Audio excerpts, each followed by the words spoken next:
Say more of the same, but late game execution, again with those, because y'all right there.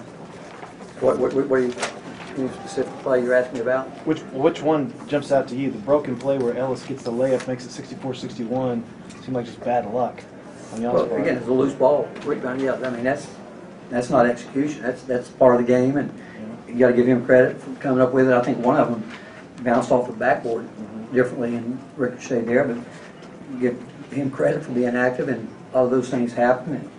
But our guys played hard, themselves in a great position, and had a chance to tie the game.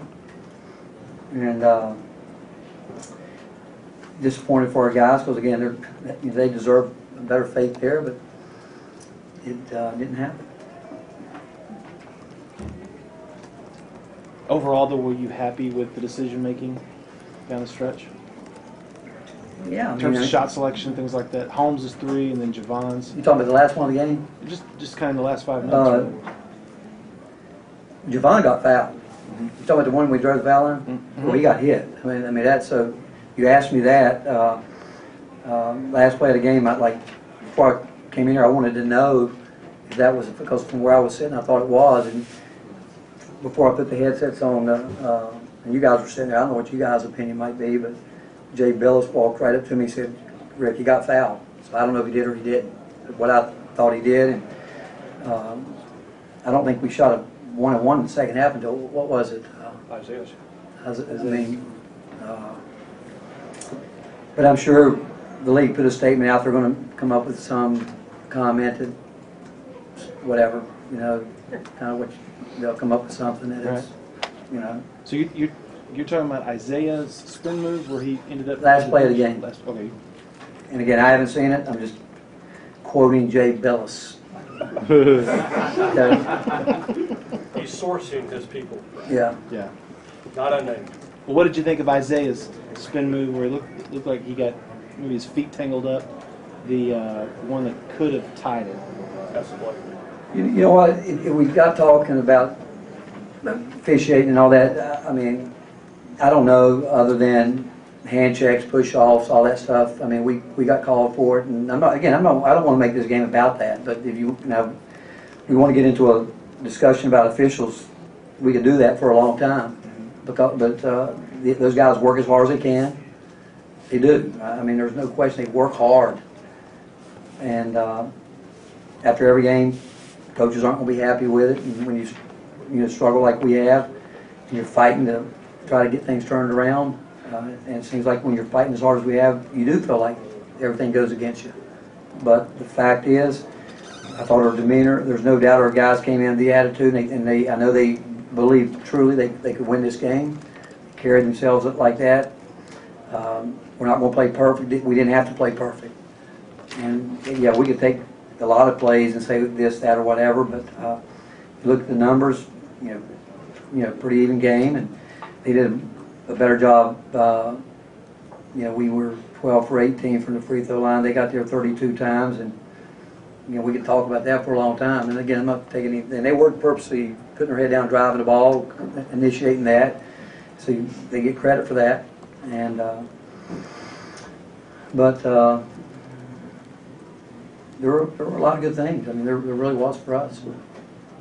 Defensively, did you do anything different than you did in Austin the first time to take away the 3 and force them to have to go inside the line to try and beat you?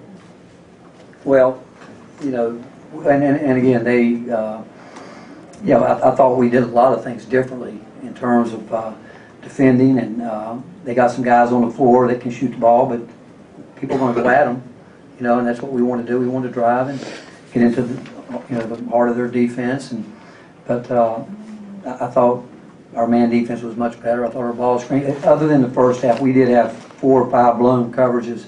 They had those 2 dunks where when we subbed in, there's no excuse for it. So, Brian, to answer your question, those would be the plays that would probably in the first half that where we just didn't stick with the coverage that we had called and what we had talked about.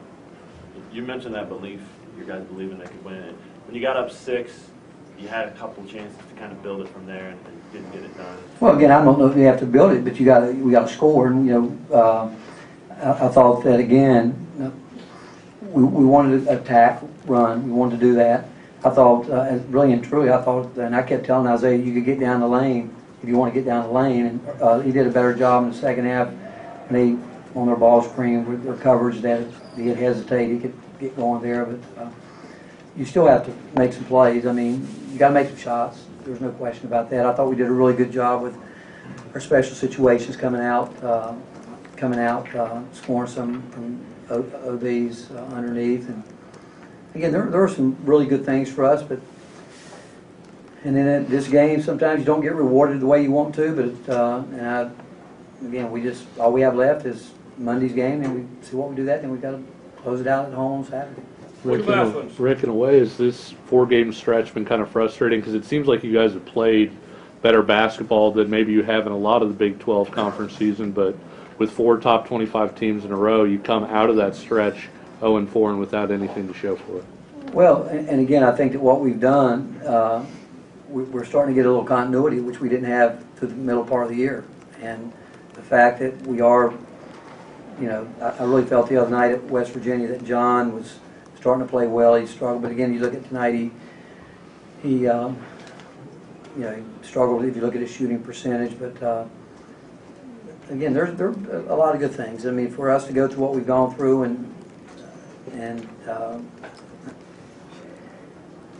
we just need to win a game, and then that's what we need to do. It's all about, we got to win games, and regardless of playing better, this, that, we have played better because we've figured out we had those 2-minute periods where whether defensively, not getting it done, offensively, bad shot at the wrong time, bad turnover, so we have done a better job with that. Certainly in the overall, the last 4 games, it still is not good enough. Last one. Rick, what's Perry Ellis doing that's making him so hard to contain right now? Well, he's a senior, good player. I mean, people don't realize what that is, and he does some good things now. I thought eBay did a terrific job. I think Perry would tell you that too. But he just his tempo, I think, on offense. I think he's really simplified a lot of things, and Bill and his staff's done a great job with him. And the fact that he's been around, he's played a lot of games, and he's just continued. I don't know what about him as a work ethic, any of that, but you have to be impressed with the way that he has improved. But I think being a senior and being in a lot of big games, playing a lot of big minutes, you would expect that from him. Thanks, gang. See me for players outside.